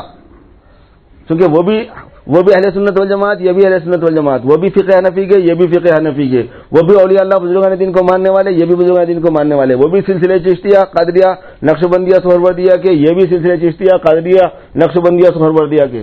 آپ حیرت کریں گے کہ دونوں جگہوں پر آج بھی, دونوں مکاتب فکر میں آج بھی ایک ہی کتابیں پڑھائی جاتی ہیں. وہ مکتب فکر میں جاؤ, یہ مکتب فکر میں جاؤ, فقہ, اصول فقہ, حدیث, اصول حدیث, تفسیر, اصول حدیث, سیم کتابیں پڑھائی جاتی ہیں. پھر بھی توڑ دیے الگ الگ بول کے. کتنا بڑا فائدہ ان کو ہو گیا. یہ ان کے مقابلے میں, یہ ان کے مقابلے میں اصل پازیٹیو کام رہ جاتا, یہ ایک دوسرے کے ڈیفینس میں رہ جاتے اور مقاصد الگ حاصل ہوتے. پھر یہ ہوئی ہے کہانی اس واقعے کے اندر. میرے دوستو, یہ سمجھنا ہے مجھے اور آپ کو, اور سمجھانا ہے ہمارے بھائیوں کو کہ بھائی تم چھوٹی چیز کو بنیاد بنا کے کسی سے ذاتی دشمنی میں, کسی کی ذاتی مخالفت میں تم سوچ نہیں رہے کہ کر کیا رہے ہیں. ہم اپنے ادارے دیوبند کا نقصان کر لے رہے ہیں, ہم اپنے دعوت کے مرکز کا نقصان کر لے رہے ہیں, ہم اہل حق کا نقصان کر رہے ہیں. مخالفت یہ مخالفت برائے مخالفت, یہ مخالفت کے پیچھے یہ کہانی ہے, اس کا منشور یہ ہے, اس کے دفعہ یہ ہے, اس کا ایجنڈا یہ ہے. اس کو سمجھانے کی کوشش کی جا رہی ہے کہ بھائی ہم یہ نہیں سمجھ رہے کہ اس اختلاف کا اثر مقامی سطح پر ہے شاید آپس میں لڑنے کا, نہیں, یہ عالمی پیمانے پر ہے. اسی وجہ سے میں نے کہا تھا کہ اس کا اثر پورے عالم پر ہے, لہذا اس کی مخالفت بھی پورے عالم پر اثر انداز ہو سکتی ہے, اس کی موافقت بھی پورے عالم پر اثر انداز ہوگی. لازمی طور پر ایک چیز جب متاثر کی جائے گی تو دونوں طریقے سے ہوگی. اس وجہ سے وہ جو فتویٰ آیا ہے، فتویٰ اس میں رجوع بھی کر لیا گیا ہے. فتویٰ آیا ہے، فتویٰ بالکل غلط ہے، بے بنیاد ہے، ویسا بھی نہیں بولا جا سکتا ہے. فتوے میں جن باتوں کی نشاندہی کی گئی، پورا جو حکم لگایا البتہ اس میں اختلاف ہے. جیسے تفسیر بالرائے ہونے کا وہ اختلاف ہے، مطلب کوئی اس کا ماخذ مرجع نہیں ہے وہ اختلاف ہے، بے علمی کی بات ہے وہ اختلاف ہے. یہ ہے کہ بے موقع بھی ہو سکتی ہے کوئی بات، بے احتیاطی کی بھی ہو سکتی ہے کوئی بات، اس کا غلط اثر مرتب ہو رہا ہے تو بھی روکا جاتا ہے. بہرحال کسی بھی مسئلے سے اگر علماء نے کہا کہ یہ باتیں نہیں ہونا ہے تو نہیں ہونا ہے. آ رہی بات سمجھ؟ اسی وجہ سے ہمیں تبلیغ کی حمایت میں آ کے دارالعلوم دیوبند کی عظمت کو بھی متاثر نہیں کرنا ہے. کیونکہ اگر دشمن نے یہ کام بھی کر لیا کہ تبلیغیوں کے ذہن سے دارالعلوم دیوبند کی عظمت نکال دی تو یہ دارالعلوم دیوبند، یہ تبلیغی پھر اپنے مسئلے مسائل میں رجوع کس سے ہوں گے؟ کس پہ بھروسہ کریں گے؟ وہ اعتماد اگر مجروح ہو جائے گا تو فتویٰ لینے کس کے پاس جائیں گے؟ پھر دوسروں کے پاس جائیں گے، وہ دوسرے ان کو مس گائیڈ کر دیں گے. ارے تم کس چکر میں پڑے، کہاں جماعتوں میں جا رہا ہے، ادھر جا رہا ہے ادھر جا رہا ہے، بلکہ ایک نیا سلسلہ شروع ہو جاتا ہے. اصل یہ ہے کہ ان کی عظمت بھی بحال رہنا ہے، ان کا تقدس بھی بحال رہنا ہے. لیکن اس مسئلے میں انہوں نے جو کر دیا ہے ظاہر ہے کہ اس سے اتفاق نہیں کیا جا سکتا ہے. موقع نہیں ہے، وہ بے موقع بات ہو گئی ہے، بے محل بات ہو گئی ہے. وہ حالات ویسے نہیں تھے، پتہ چل رہا ہے کہ شورش ایسی چل رہی ہے تو پھر اس کو باہر لانے کا مطلب یہ ہے کہ درمیان میں کچھ ایسی سازشیں چل رہی ہیں، درمیان میں کچھ ایسے شرارتی پائے جاتے ہیں جو یہ کر رہے ہیں. ہمارے لیے مرکز بھی اتنا ہی عظیم ہے، دارالعلوم بھی اتنا ہی عظیم ہے، اس کے اکابر بھی اتنے عظیم ہیں، اس کے اکابر بھی اتنے عظیم ہیں. بات بیچ والوں کی ہے. گزشتہ بھی میں نے جو بات کہی وہ بیچ والوں کی کہی ہے. ایک بات میری زبان سے نکل گئی تھی کہ بھائی یہ جو بات کہی گئی تھی کہ بس تم شورا مان لو تمہارا فتویٰ رجوع ہو جائے گا، تو یہ کیا ہے؟ ایسی بات کہلوانے والے کیا ہیں یہ لوگ؟ ایسا پریشر ڈالنے والے کیا کرنا چاہ رہے ہیں؟ مولانا پہ دباؤ ہی ڈالنا چاہ رہے ہیں نا. اس دباؤ کو ذرا بھدے الفاظ میں استعمال کیا جائے تو جو لفظ بنتا وہ نکل گیا تھا. بات اصل یہ ہے کہ ہمیں دارالعلوم بھی ایسے عظیم ہے، وہ مقدس ہے، اور مرکز بھی ایسے عظیم ہے، دونوں کے اکابر بھی عظیم ہے، دونوں کی حرمت باقی رکھنی ہے، دونوں کی عزت باقی رکھنی ہے، دونوں کی عظمت باقی رکھنی ہے. لیکن یہ صورتحال کو سمجھنا ہے کہ اگر ہم موافقت کرتے ہیں اس فتوے میں کہ بھائی جو ان کا مسلک تھا، جو فتویٰ ان کا ہے ہم ایسا کرتے ہیں بلکہ تو کیا مطلب ہے بات کا؟ کہاں عظمت باقی رہی؟ کردار کشی ہوئی نا پوری. یہاں سے وہاں تک ایک آدمی کے خلاف مہم چلانے کی بات ہوئی ہے. یہ نہیں سمجھا جا رہا کہ یہ آدمی کے خلاف مہم نہیں ہے، یہ پورے اسلام کے خلاف مہم ہے، پورے مسلمانوں کے خلاف مہم ہے. ایک عالمی تنظیم کے خلاف مہم جا رہی ہے، اس کا رخ ادھر جا رہا ہے، اس کے تیر وہاں جا کے لگ رہے ہیں. اس کو میں اور آپ نہیں سمجھ رہے ہیں، اس کو سمجھنا ہے میرے دوست. اب ہمارے ساتھیوں کو جو چیزیں خلجان میں ڈالتی ہیں میرے دوستو، ان میں ہے تو بہت، ایک مجلس میں تو ساری چیزیں نہیں آتی، جو ذہن میں آ رہی ہیں وہ بتا رہا ہوں آپ کو. ایک چیز یہ خلجان میں ڈالتی ہے بہت زیادہ کہ بھئی یہ اتنے بڑے بڑے بزرگان دین کیسے چلے گئے وہاں سے؟ یہ لوگ نہیں جانا تھا. اس کی دلیل ہے کہ یہ لوگ غلطی پہ ہیں شاید. ایسا خلجان ہوتا ہے. جو لوگ واقف ہیں میرے دوستوں ان کو پتا ہے کہ جیسے ہی حضرت مولانا سعد صاحب آئے تھے نا، اس وقت سے ہی دو علاقے کے لوگوں کی مولانا سے نہیں بنتی تھی. یعنی مولانا کو پسند نہیں کرتے تھے وہ لوگ، مولانا تو سب سے بناتے تھے. یہ لوگوں کو سمجھ میں نہیں آ رہی تھی یہ بات، مولانا کا ذمہ دار ہونا سمجھ میں نہیں آ رہا تھا، ان کو ڈومینیٹ کرنا سمجھ میں نہیں آ رہا تھا. یہ بہت دنوں سے یہ کہانی چلتی آ رہی تھی، گسم کسا چل رہا تھا. مولانا لے کے چل رہے تھے، اعلیٰ ظرفی سے، حوصلہ افزائی سے، اگنور کرنے سے، برداشت کرنے سے، سب چیزوں کے ذریعے سے یہ چیز چل رہی تھی. تو کسی کو کسی سے مناسبت نہیں ہوتی. اسی وجہ سے میں نے شروع میں ایک واقعہ سنایا. مولانا شبیر احمد صاحب عثمانی جیسی شخصیت چلی گئی، سمجھ آ گئی. انور شاہ کشمیری جیسی شخصیت چلی گئی، سمجھ آ گیا. مگر قاضی طیب صاحب کے محتمم ہونے کے فیصلے کو غلط نہیں بولا گیا اس موقع پر بھی. اور ان لوگوں کے جانے کی وجہ سے ان لوگوں پہ تہمت بھی نہیں لگائی گئی کہ یہ غرض پسند ہے یا مخلص نہیں تھے فلاں، ایسا بھی نہیں تھا. نہیں بنی، چلے گئے. اب یہ ہم اتنے بڑے بڑے لوگوں کے ساتھ کام کریں، اب یہ چھوٹا بچہ کیا کریں گا کیا نہیں کریں گا بلکہ چلے گئے. واللہ عالم کیا صورت حال ہوئی، ان کو اختلاف تھا اس سے. تو ایسے ہوا یہاں پر مخلصین بھی تھے اور کچھ لوگوں کے ساتھ پرابلمز پہلے سے چل رہے تھے. جیسے مولانا ابراہیم دیولہ صاحب دامت برکاتہم میں سب سے زیادہ غم تبلیغ والوں کو ان کے جانے کا ہے، کیونکہ وہ ایسی شخصیت، مقدس شخصیت ہے مرکز کی کہ جس کی کوئی حد نہیں، یعنی شبہ نہیں ہوتا ان کے بارے میں. کوئی آدمی دنیا سے اس کا تعلق نہیں، تقوی انتہائی، علم انتہائی مضبوط، اور دعوت کی جو حکمت اور فہم اللہ پاک نے ان کو عطا فرمائی اس کا کوئی جواب نہیں. عمر زیادہ اس میں عمر پوری انہوں نے اپنے اس میں کھپا دی اور زندگی سے کوئی لینا دینا نہیں رکھا. مطلب یہ ہے کہ ایک آدمی کے اخلاص میں ایک رائی کے برابر بھی دیکھنے والے کوئی شبہ نہیں ہے. ایسا آدمی بھی چلا گیا تو کہیں گیا ہوں گا. تو ایسے لوگ جب جاتے ہیں نا، ان کے احوال دوسرے ہوتے ہیں، وہ دوسری وجوہات سے، وہ ایک آدمی کو جس کو پنچات، جھگڑا، الجھن، تو میں بحث یہ وہ دیکھنے کی عادت نہیں ہے نا، انہیں ایسی جگہ پہ نہیں ٹھہرتا. سمجھ آ رہا نا؟ اس میں کتنے ایسے لوگ ہوں گے کہ اگر بحث الجھن ہو رہی ہو، بحث ہو رہی ہو، تو کچھ لوگ تو گاڑی پارک کر کے دیکھنے کو جاتے کیا ہو رہا. سمجھ میں آ رہا نہیں آ رہا؟ اور کچھ لوگ وہ ہوتے ہیں کہ اس سے پہلے کا جو چوراستہ ہے نا، وہاں سے یو ٹرن لے لیتے. آگے بات سمجھ میں؟ مزاج ہوتے ہیں الگ الگ. تو یہ ایسے جب وہاں چل رہی تھی یہ سب چیزیں، تو جب تک نئی وجود میں آئی تھی اس وقت تک قابل برداشت. جب یہ چیزیں آئی، کہاں یہ طوفان بدتمیزی میں رہوں بول کے چلے گئے ہوں گے. اور کیا کیا پریشر ان پہ پڑا نہیں معلوم. کیا کیا انہوں بولتے، ایسے لوگ بولتے کہ اپنے اندرونی حالات کو کچھ بھی ہوا ہوں گا جس کی وجہ سے وہ چلے گئے. مگر ان کے جانے کی وجہ سے ان کو امیر نہیں مانیں گا ایسا تو نہیں ہوگا، مرکز کو مرکز نہیں مانیں گا ویسا تو نہیں ہوگا. ہاں مولانا صاحب یہ فرمانے کہ بھائی ان بزرگوں کو لے کے آؤ کیسا بھی. ان کے بستر جیسے کہ ویسے ہیں، ان کے کمرے جیسے کہ ویسے ہیں، ان کی کتابیں جیسے کہ ویسے ہیں، ان کا روم ویسے ہی ہے. ان کو سمجھا کے منا کے لاؤ. ان کی بڑی بڑی قربانیاں ہیں. یہ بول رہے نہیں بول رہے بیان میں مولانا بھی تھوڑے دن پہلے بھی بولے ہیں. ادھر سے تو ادھر سے نہیں ہے یہ ساری باتیں. یہ ساری باتیں دوسرے گروپ کی طرف سے چلائی جاتی ہیں ایسی ویسی. تو اصل یہ ہے کہ ان بڑے بڑے لوگوں کا جانا کوئی اچھا نہیں ہوا اور ناگواری کی چیز ہے. اور چاہے وہ کسی علاقے کے لوگ ہوں، ان کی بھی بڑی قربانیاں ہیں. لیکن اس مسئلے میں اگر مولانا سے نہیں بنی اور وہ لوگ چلے گئے تو کچھ کہا بھی نہیں جا سکتا نا بھائی. مطلب میرے اور آپ کے لیے یہ ہے کہ ہم اس سچویشن میں کریں گے کیا. ہم تو یہی کریں گے کہ جو ہمارا مرکز ہے وہ مرکز ہے، جو ہمارا امیر ہے وہ امیر ہے، جو اس کی اجتماعیت ہے وہ اجتماعیت ہے. اور ہم اس وقت تک حمایت کریں گے امیر کی جب تک کہ وہ نافرمانی کا حکم نہ دے. جب تک کہ وہ نافرمانی کا حکم نہ دے. نافرمانی کا حکم بے معذرت ہے حدیث میں. لیکن جب تک وہ حکم نہ دے، چاہے وہ آپ کو گوارا ہو ناگوارا ہو، آپ کو ماننا ہی ماننا ہے. پھر منشتی والمکرہ، سموتاعت کا حکم ہمیں دیا گیا ہے، ماننے کا ہمیں حکم دیا گیا ہے. چاہے حبشی غلام تم پر امیر بنا دیا جائے. قریش کو کہا جا رہا ہے کہ حبشی غلام امیر بنا دیا جائے تو مان لو. تو یہ وہی لوگ سمجھ سکتے ہیں بات کو کہ قریش کس مینٹالٹی کے لوگ تھے. حبشی غلام کے ساتھ بیٹھنا برداشت نہیں کر سکتے تھے. یہ وہ گروپ تھا. ایسے لوگوں کے ساتھ میں حضور پاک صلی اللہ علیہ وسلم بات کرے تو مجلس میں شرکت کرنا اپنے لیے عیب سمجھتے تھے. تبھی تو حضور نے انہوں نے کہا تھا نا کہ آپ ہماری مجلس الگ کیا کرو بول کے. ہم آپ کی بات سنیں گے مگر آپ یہ سب کو بیٹھنے مت دو. حبشی غلام تو بہت دور کی بات ہے، غریب کو بھی بیٹھنا گوارا نہیں کرتے تھے. وہ اس ذہنیت کے لوگوں کو حضور فرمایا کہ اگر حبشی غلام تمہارا امیر بنے تو مان لینا، کان کٹا ہوا اگر تمہارا ذمہ دار بن جائے تو مان لینا. یہ کیا ہے مطلب باتوں کا؟ اس میں یہ ہے کہ بعض مرتبہ تمہیں ناگوار ہو سکتا ہے پھر بھی مان لو.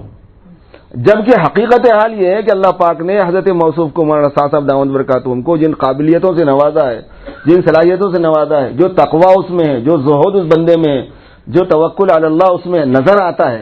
حقیقت حال تو اللہ جانتے ہیں، دلوں کے حال کو تو اللہ رب العزت جانتے ہیں. ہم تو جو حکم لگا سکتے ہیں ظاہر کے لگا سکتے ہیں نا. جو انابت ہے، جو تقوی الی اللہ ہے، جو رجوع ہے، بہت کم دیکھنے میں آتی ہے اس زمانے میں. اتنا متقی پرہیزگار آدمی ہے، صاحب ورع آدمی ہے، احتیاط اور صاحب علم آدمی ہے. پھر خاندانی نسبت ہے، ایک جین کی خصوصیات ہوا کرتی ہیں. سمجھ آ رہا نہیں؟ تو یہ وہ جین ہے جس نے پوری دنیا میں انقلاب برپا کیا ہے. سمجھنے کی بات یہ ہوتی ہے اصل میں کہ حضرت موسیٰ علیہ السلام نے حضرت ہارون کو اپنے ساتھ نبی بنانے کی دعا کیوں کی؟ کسی اور کو بولنا تھا. ہارون اخی اشتد بھی ادری واشرکہ فی امری، ہارون کو میرے ساتھ نبی بنا دو. علماء نے کیا لکھا ہے اس کی تفسیر میں؟ فرمایا کہ جب اپنا ساتھ ہوتا ہے تو وہ جو درد لے سکتا ہے کام کا، وہ جو ذمہ داری کو سمجھ سکتا ہے، وہ جو منشے کو لے سکتا ہے، وہ کوئی دوسرا نہیں لے سکتا. آپ کی کمپنی میں آپ کسی اور کو بٹھا دیں گے تو وہ الگ بات ہے، آپ کی اولاد کو قابل بنا کے بٹھائیں گے تو الگ بات ہے. ہاں قابل نہیں بنا کے بٹھانا وہ الگ بات ہے. پھر سمجھ آ رہا ہے نا؟ قابل نہیں بنانے کے بعد میں سجادہ نشینی کا سلسلہ چلا دیے تو پھر وہ ہوتا جو سجادگی کے راستے سے آج بے عنوانی میں ہو رہا ہے. اہل حق بھی ہے اس میں، لیکن زیادہ تر تو گڑبڑ ہو گئی نا. لیکن قابلیت اگر پائی جاتی ہے تو پھر ایسی صورت میں اس کو بنانے میں علماء نے فرمایا ہے کہ وہ بات ہے جو کسی اور میں نہیں ہے. ایک بات جو ابھی تک ذہن میں نہیں آئی تھی ابھی عرض کر رہا ہوں، آپ ابھی ذہن میں اللہ نے ڈالی، تھوڑی عجیب بھی ہے. حضرت مولانا ابراہیم دیولہ صاحب دامت برکاتہم، حضرت مولانا زبیر صاحب، حضرت مولانا احمد لاڈ صاحب، حضرت مولانا فلاں، حضرت مولانا فلاں، بڑے بڑے اکابرین وہاں پہ ہے نا. حضرت مولانا انعام الحسن صاحب رحمۃ اللہ علیہ نے ان کو امیر کیوں نہیں بنایا؟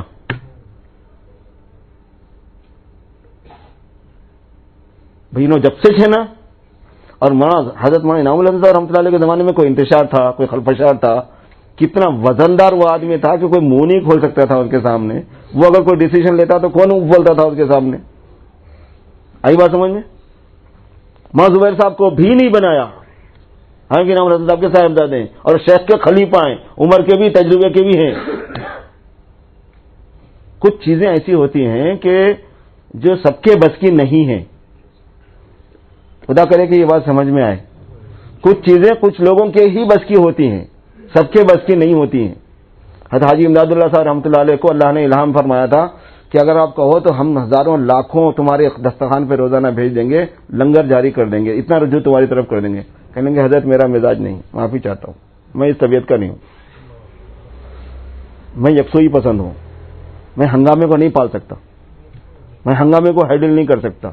یہ آئیں گی میرے پاس بے پناہ دولت آئیں گی، میں انتظام نہیں کر سکوں گا، خیانت ہو جائیں گی، لوگوں کی حق تلفی ہوں گی، دل شکنیاں ہوں گی، یہ ہوں گی وہ ہوں گی. میں معافی چاہتا ہوں. میں اللہ رب العزت سے درخواست کی انہوں نے کہ مجھے نہیں چاہیے. چنانچہ ان کی طرف ایسا کوئی لنگر کا سسٹم نہیں چلا. کچھ سمجھنے کی چیزیں ہوتی ہیں. حضرت تھانوی رحمۃ اللہ علیہ بالکل یہ جھمیلا نہیں پال سکتے تھے اس ٹائپ کا. حضرت تھانوی کے پاس میں تو یہ تھا کہ اگر 9 بجے کے بعد میں کوئی آیا تو کھانا نہ صرف نئے کے نہیں دیا جائے گا بلکہ اس کو نہ پوچھنے کا حق ہے نہ دیا جائے گا، دیتے بھی نہیں تھے. اور پھر مزید یہ ہے کہ اس کو سزا دی جاتی تھی کہ یہ کون سا ٹائم ہے آنے کا. اور جتنے لنگر کے لوگ آتے تھے ان کے خانقاہ میں سب کے لیے سامنے دکانیں لگا دی گئی تھیں کہ وہاں سے روٹی خریدو، وہاں سے کھاؤ. یہ پنچایت پالنا میرے سے نہیں ہوتا. دسترخوان بچھ رہے ہیں اٹھ رہے ہیں، دسترخوان بچھ رہے ہیں اٹھ رہے ہیں، پکڑا، یہ ہو رہا وہ ہو رہا. بعضی چیزیں بعض لوگوں کو نہیں جمتی، سمجھ رہے ہیں بات؟ تو یہ خانواد الیاسی کو ہی زیب دیتی ہے یہ چیز. یہ اس خاندان کی خصوصیت ہے. یہ موجودہ حالت، اس جھمیلے کو پالنا، اس کو ہینڈل کرنا، اس کی دیکھ ریکھ کرنا، اس کو برداشت کرنا، ہر ایک آدمی کے اندر نہیں ہوتی وہ سب چیزیں. کیوں حضرت مولانا انعام الحسن صاحب رحمۃ اللہ علیہ نے، چلو بھائی مولانا زبیر صاحب تو ان کے صاحبزادے ہیں، مولانا ابراہیم صاحب تو پرانوں کے پرانے ہیں نا بھائی، ان کو کیوں نہیں امیر بنائے؟ مولانا احمد اللہ صاحب پرانوں کے پرانے ہیں نا، ان کو کیوں نہیں امیر بنائے؟ کوئی بات ہوں گی نا، کوئی وجہ ہی تھی ہوں گی. اس کے بجائے یہ ان کو جو ہے نا اتالق مقرر کر دیے. اتالق کہتے ہیں اس کو کہ کسی آدمی کو پریپیئر کرنے کے لیے گروپ دینا. یہ بھی لوگ نہیں سمجھتے بات کو. پہلے زمانے میں یہ تھا کہ جس آدمی کو کسی بڑے کام کے لیے تیار کرنا ہوتا ہے اس کو ایک گروپ دینا کام کرنے کا، کو اس کو ایکسپیرینس بتانا، اس کو مشورہ دینا، اس کی ہیلپ کرنا، اس کی سپورٹ کرنا.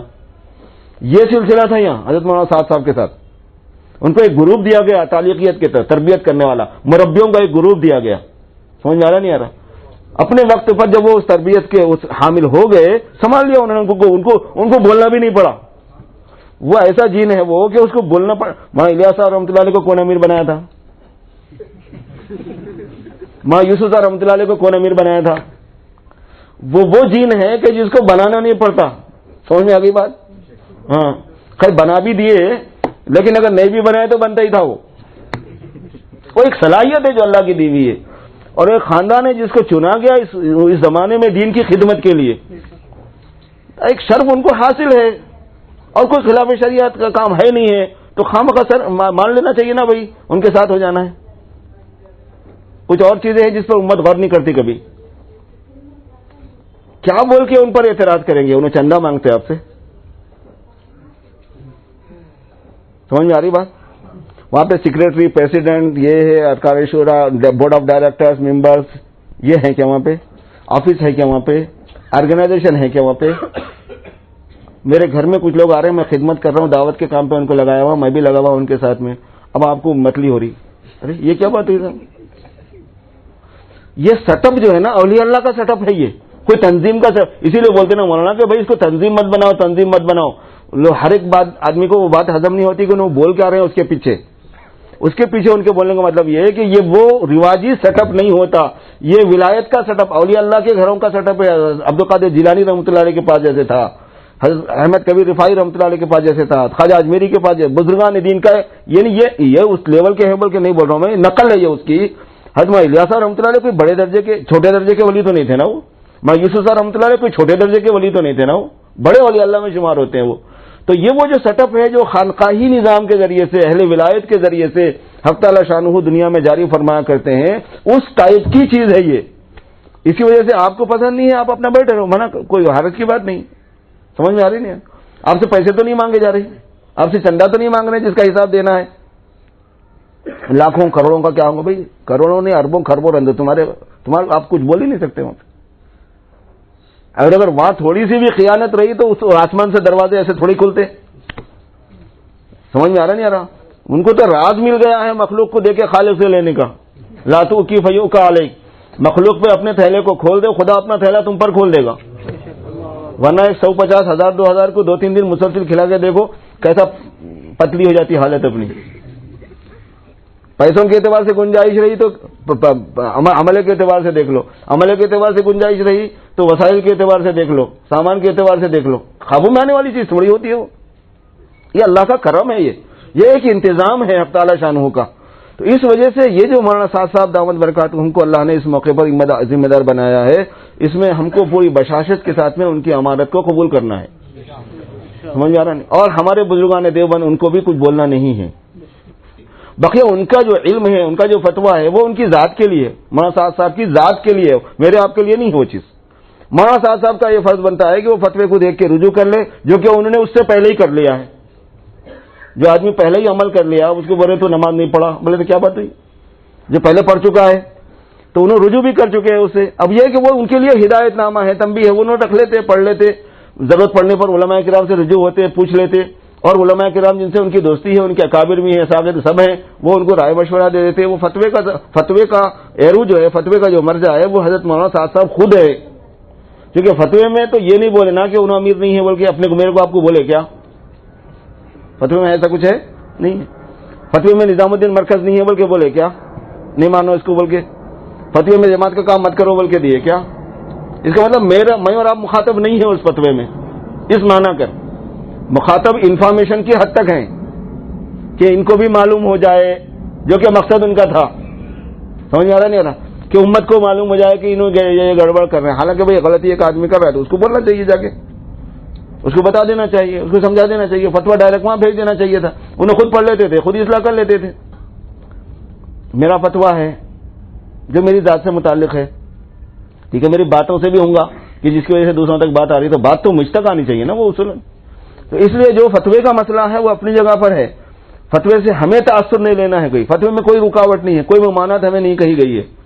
اور فتوے کا مسئلہ اپنی جگہ پر ہے, ہمارا سعد صاحب کا مسئلہ اپنی جگہ پر ہے, مرکز کا مسئلہ اپنی جگہ پر ہے, اجتماعیت کا مسئلہ اپنی جگہ پر ہے. اجتماعیت عالمی پیمانے پر ہے, مرکز پورے عالم کا ہے, یہ امیر پورے عالم کا ہے. دعوت کے معاملے میں, دعوت کے میدان میں اس امیر کی اطاعت واجب ہے سب کے, میرے اور آپ کے لیے, سب کے لیے. جو بھی تبلیغ میں چلے گا اس کے ذمہ اس کی اطاعت واجب ہے. اگر ہم ان تھوڑی تھوڑی سمپل چیزوں کو ذہن میں رکھ لیں گے تو جو لوگ ہمیں خلجان میں ڈالنا چاہ رہے ہیں وہ, یا جو ہمارا قریب کا ہے ہم اس کا ذہن صاف کر سکتے ہوں تو صاف کر دیں. کیونکہ جو لوگ ان باتوں میں آ کے متاثر ہو گئے ہیں نا, وہ بیچارے بھی پہلے بہت اخلاص سے لگے ہوئے ہیں, بڑی قربانیاں انہوں نے دی ہوئی ہے, بڑے مجاہدے انہوں نے کیے ہیں. بہت غلط رخ پڑ گیا. ظاہر ہے کہ بعض مرتبہ محنت پہ پانی پڑ جاتا نا, محنت پہ مٹی پڑ جاتی ہے, وہ شکل کے شکار ہو گئے سر. ان کو متوجہ کرنا ہے. کیا پتا ان میں کون توبہ کرنے والا ہے, کون رجوع ہو جانے والا ہے, کون سمجھ جانے والا ہے. اور یہ تو اس سے متعلق بحث تھی میرے دوستوں کہ موجودہ حالات میں ہماری دعوت کے ساتھیوں کو, دعوت میں بھی جو اطاعت کے ساتھی ہیں, ان کو اچھی طرح تسلی سے, اطمینان سے, بصیرت پر رہنا ہے کہ نہیں, ہم جس چیز کو اختیار کر رہے ہیں اس وقت کوئی غلط نہیں ہے, صحیح اللہ پاک نے ہمیں توفیق دی ہوئی ہے, علم کی روشنی میں ہے, بصیرت کے ساتھ ہیں. اور اس کے ساتھ ساتھ میرے دوستوں, کیونکہ یہ سارا کا سارا کام صرف ذہنی نہیں ہے, تھنکنگ کا نہیں ہے, تھاٹ کا نہیں ہے, سمجھ آ رہا نہیں, تھیوری کا نہیں ہے, بلکہ یہ پریکٹیکل ہے. دعوت کا کام پریکٹیکل ہے.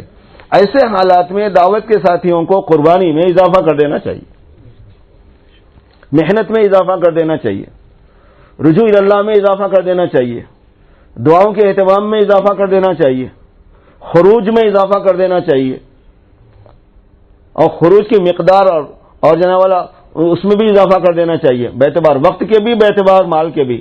قریب رہنے والوں کو بیرون ملک بہت متاثر ہے تھوڑا سا اس معاملے میں, کیونکہ یہاں تو علماء بھی ہیں, ماحول بھی ہے, حالات بھی ایسے ہیں. بیرون پورا کا پورا ڈیپینڈ کرتا ہے واٹس ایپ پہ, فیس بک پہ. سمجھ آ رہا نہیں آ رہا؟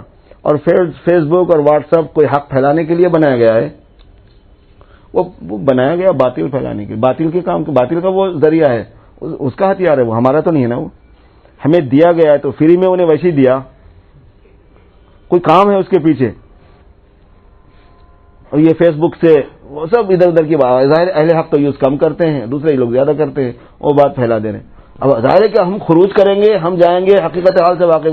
لوگ کیا سمجھ رہے ہیں نظام الدین کو تالا پڑ گیا, لوگ سمجھ رہے ہیں وہاں پہ کچھ ہے ہی نہیں, اب جھگڑے کے شکار ہو گیا ہے. جا کے دیکھو تو معلوم ہو رہا وہاں پہ کہ بیرون کے لوگوں کو کبھی سیڑھیوں پہ سونے کی ضرورت نہیں پیش آتی تھی. آج بیرون اتنی زیادہ تعداد میں آ رہے ہیں بیرون کے لوگ ساتھی جماعتیں کہ پورے تینوں حال بھرنے کے بعد سیڑھیوں پہ سو رہے ساتھی. ہم اپنی آنکھوں سے دیکھ کے آ رہے ہیں. ہر علاقے کا جوڑ کافی مقدار میں اضافہ ہے. جہاں سے 600 آتے تھے وہاں سے 6-6 ہزار آ رہے ہیں. 500 آنے والے 5-5 ہزار آ رہے ہیں. علاقوں کے جوڑ, ملکوں کے جوڑ, ملکوں کے تقاضے, جماعتوں کا آنا, جماعتوں کا جانا, وہاں کی مصروفیت میں بال کے برابر فرق نہیں دکھتا. یعنی وہاں آپ اندر گئے نا تو سمجھ میں نہیں آتا کہ باہر کچھ ہے اس کے بارے میں. بول مشورہ اپنے مشورے کے وقت پہ, تعلیم اپنی تعلیم کے وقت پہ, مذاکرہ اپنے مذاکرے کے وقت پہ, بیان اپنے بیان کے وقت پہ, دعا اپنے دعا کے وقت میں. 2.5 گھنٹے کا بیان پورا 2.5 گھنٹے کا, مذاکرہ گھنٹے کا, وہ 1.5 گھنٹے کی دعا برابر پورے 1.5 گھنٹے کی دعا, حیات الصحابہ, اور جماعتوں کی آمد اور رفت, روزانہ جماعتوں کا مصافحہ, جماعتوں کا آنا, اور تراجم, عربوں کا ترجمہ, فلاں والوں کا ترجمہ, انگلش والوں کا ترجمہ, انڈونیشیا کا, ملیشیا کا, تھائی لینڈ کا, آئی لینڈ کا, یہ سارے ایکٹیویٹیز وہاں پہ چل رہے ہیں مسلسل. اجتماعات بھی ہو رہے ہیں بڑے بڑے. لوگوں کو اس کا اندازہ نہیں ہو رہا. وہ لوگ واٹس ایپ پہ دیکھ کے یہ سمجھ رہے ہیں کہ ٹھنڈا پڑ گیا. مگر میں اور آپ بیرون ملک جائیں گے, لوگوں کو حقیقت سے حال سے واقف کرائیں گے تو پتہ چلے گا کہ نہیں, ایسی بات نہیں ہے, اس کا کوئی اثر نہیں ہے. تو اس وجہ سے میرے دوستو, جو ساتھی کام کرنے والے ہیں ان سے درخواست یہ ہے کہ اس وقت قربانی کو بڑھانے کا موقع ہے. موقع کے وقت پر قربانی کو بڑھا دینا, موقع کے وقت پر تھوڑا سا آگے بڑھ جانا, ہمت کر لینا, یہ موقع کا خاص تقاضا نہیں ہونے کے وقت میں کرنے کے مقابلے میں بہت فرق رکھتا ہے. روحانی ترقی کے اعتبار سے بھی, برکتوں کے اعتبار سے بھی, اثرات کے اعتبار سے بھی, ہدایت کے اعتبار سے بھی.